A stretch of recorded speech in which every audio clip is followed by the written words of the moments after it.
لا حول ولا قوة إلا بالله.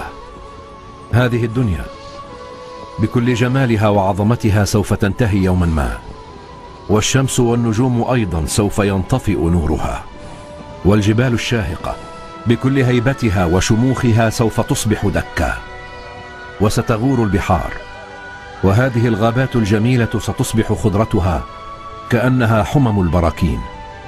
عندها سيصبح الإنسان كالنملة التي غمرها الطوفان، يبحث عن مأمن له، يركض ويركض باحثا يريد جنة المأوى، فلا يرى إلا جسرا بينه وبين جنة ربه، وهذا الجسر يمنعه من الوصول إلى هذه الجنة. إنه جسر يتسع تارة ويضيق أخرى. إننا نراه ملتويا تارة، وتارة أخرى شديد الانزلاق. إنه لعمري شديد الانزلاق. اعلموا أن أعمالنا في هذه الدنيا هي التي يوم القيامة تمد هذا الجسر أمامنا فتجعله مستويا أو ملتويا. أما جسر حكام الجور فسوف يكون أدق من الشعرة، ويزداد انزلاقا لحظة بعد لحظة.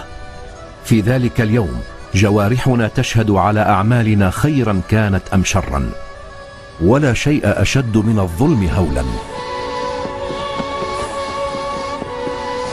أنا عازم على محاربة الرياء، لأن الرياء يدخل الميدان بلباس الدين والتقوى.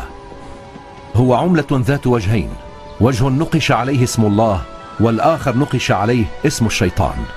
عامة الناس يرون وجه الله، وأهل العلم يرون وجه الشيطان. هذا الرياء أدمى قلب إمامنا علي بن أبي طالب، الذي عانى من رياء المنافقين مدعي الزهد والتقوى.